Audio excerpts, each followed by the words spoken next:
Archetypes. The Paragon. So, I was very distressed lately when I saw a whole video on why Paragons are boring and why Superman is boring and why Captain America is boring and how, nihilistic anti-heroes that are all grim and dark and blah, those are where all the interesting heroes are these days. And I was really disheartened by it. I could not disagree more on this idea that the dark and broody anti-hero is the only true interesting hero these days, and there is no place in our society for Superman anymore. We have outgrown such petty, pathetic idealism. It's such a nihilistic point of view, and by the way, I have a personal disdain for nihilism that goes very deep. So be aware that when I talk to you about it, I am a nihilism bigot. I completely dislike nihilism, and I find it to be a destructive ideology that causes people to either not have hope for the future, or it gives them the excuse to be a wretched and terrible human being. And it has been my personal experience that nihilists tend to attack hope and idealism and this idea that we could strive towards something better because it's the right thing to do. That's kind of seen as childish and, idealistic. So, now that I've said all that, what kind of story can you write that keeps your Paragon interesting? Because if you don't keep your Paragon interesting, you tend to fall into Mary Sue territory.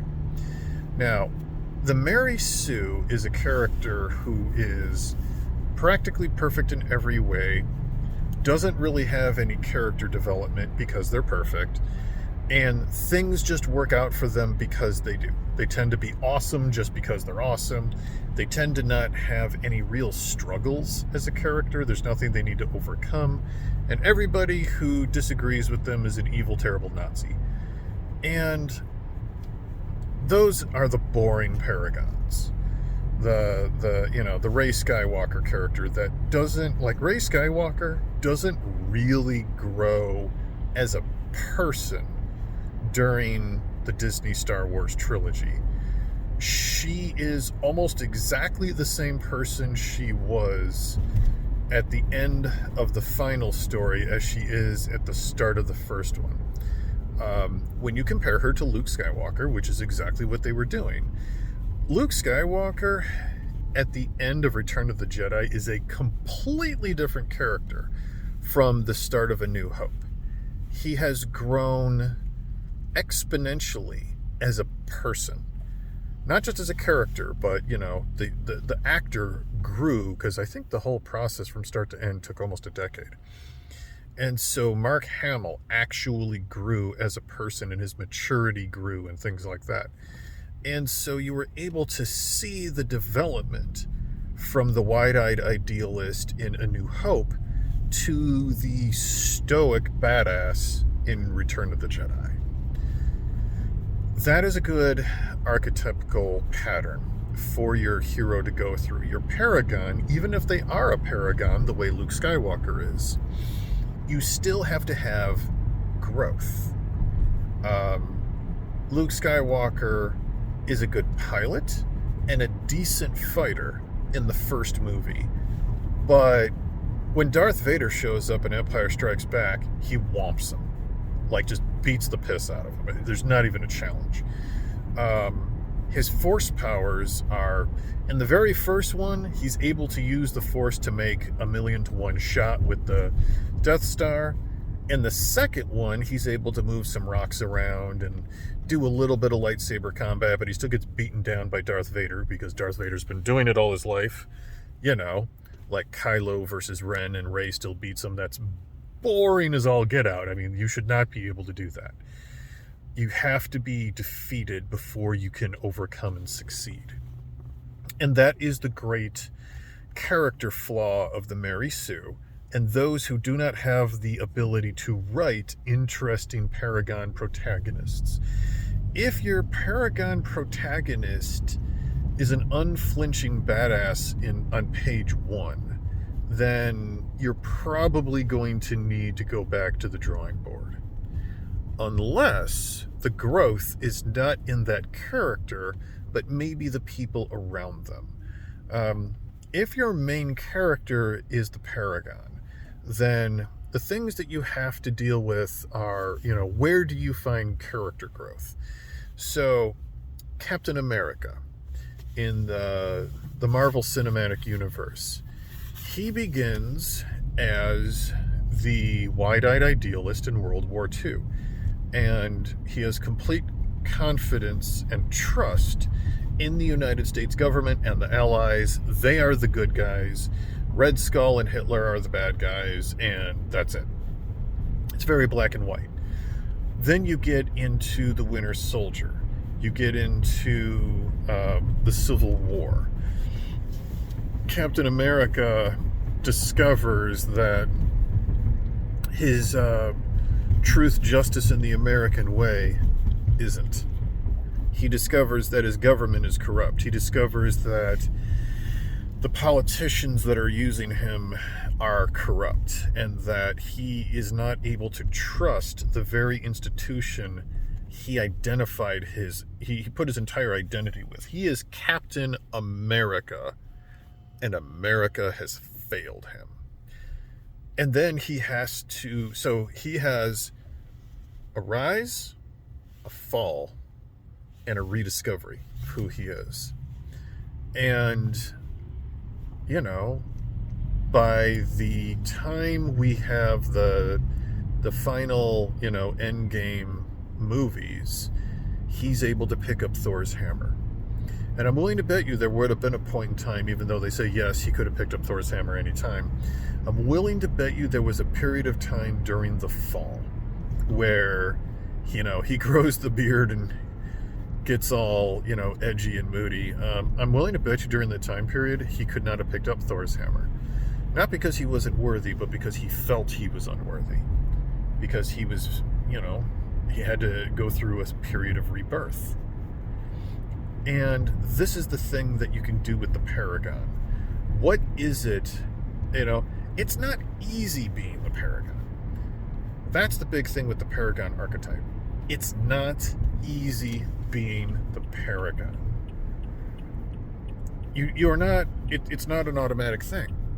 Even if your attitude is, this is the right thing to do because it's the right thing to do, there have to be things to overcome. There have to be situations where being the Paragon sucks. I really, really want to punch this dude in the face right now, but I can't because I'm the Paragon. I know that I should overthrow this dude, but he'll hurt a bunch of innocent people if I do. So what does the Paragon do? Does he punch Hitler in the face and take him down? Or, does he not? Because he knows that if he punches Hitler in the face, this bomb will go off and kill all these people. So Batman lets the Joker get away because he has to go rescue these people. It's that kind of a thing. The idea that the Paragon has this moral code, but the moral code is difficult to follow. Now, there's a lot of argument and debate as to what that means. And I feel that there are a ton of interesting stories based around the concept of struggle, and the struggle especially with morality. Because look at our own world. So, I am an American in the year 2023. The liberals and the conservatives and everyone in between are tearing each other to pieces over moralistic ideology. And something really simple like, what is a woman? What is a man? When does life officially begin? How much freedom of speech should you have? These concepts are grappled with by various people and political groups constantly, viciously, and the question, who is right, is not necessarily always obvious. I have an idea. I have a very distinct idea of when life begins. I have a very distinct idea of what a woman is, what a man is, how much freedom of speech is the correct amount. I have a very distinct, very specific idea of those to answer those questions. But my own wife doesn't fully agree with me on some of my answers. And almost every one of my friends has a slightly different idea on what the answer to those questions are. And if you get into the public realm with this, you go out to the internet and you answer one of those questions with what you think is the truth, prepare to be attacked.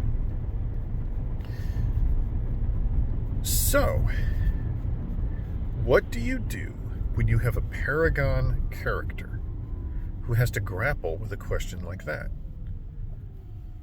Would Superman be pro-abortion? Would Superman agree in what a man or a woman was? I have no idea. I don't know what Superman would say. He's not my character. But it would be very interesting to have the paragon of humanity grapple with that idea. Now, Captain America is pretty old school. The fact that he's not racist at all is kind of hilarious, when we start to look at stuff like that. He would have, if realistically depicted, would have some very specific points of view from the 1930s and 1940s that our modern day sensibilities would gasp at. But to have a character like that grapple with various new ideologies that we are putting forth, well, you can actually have a lot happen in a story where your paragons of virtue disagree with each other. That's why it's sometimes interesting to have more than one paragon of virtue. To have Superman and Batman and Wonder Woman all be in the same place, and they disagree on what the correct course of action is, that's a pretty intense moment, because those are three paragons of virtue suddenly disagreeing on what the correct step forward is. And those arguments, those debates, those conscious minds grappling with various ideologies, there is so much interesting stuff to be gained from that. And if handled correctly, you can see what healthy debate looks like. What does healthy debate look like? Good grief. We've gotten so far from that in our modern age, where nobody can debate anything, in a healthy manner, because everybody takes disagreement as a personal attack. Well, I don't think disagreement is a personal attack, unless it becomes a personal attack. And also, I find personal attacks to be, very weak. If you truly think that Donald Trump or Barack Obama or Nancy Pelosi or Chuck Schumer or Mitch McConnell are evil people, why?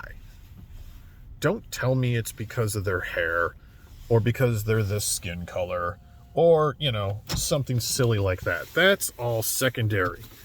What have they done specifically that makes you think a certain thing? And you need to be able to back that up. That's what it means to be a paragon. To truly believe, to truly hold to those beliefs, to truly, uphold your belief system. If you believe in truth, justice, and the American way, what does that mean? And what are you willing to do to uphold those beliefs? That's the human struggle right there. And that is why we write stories.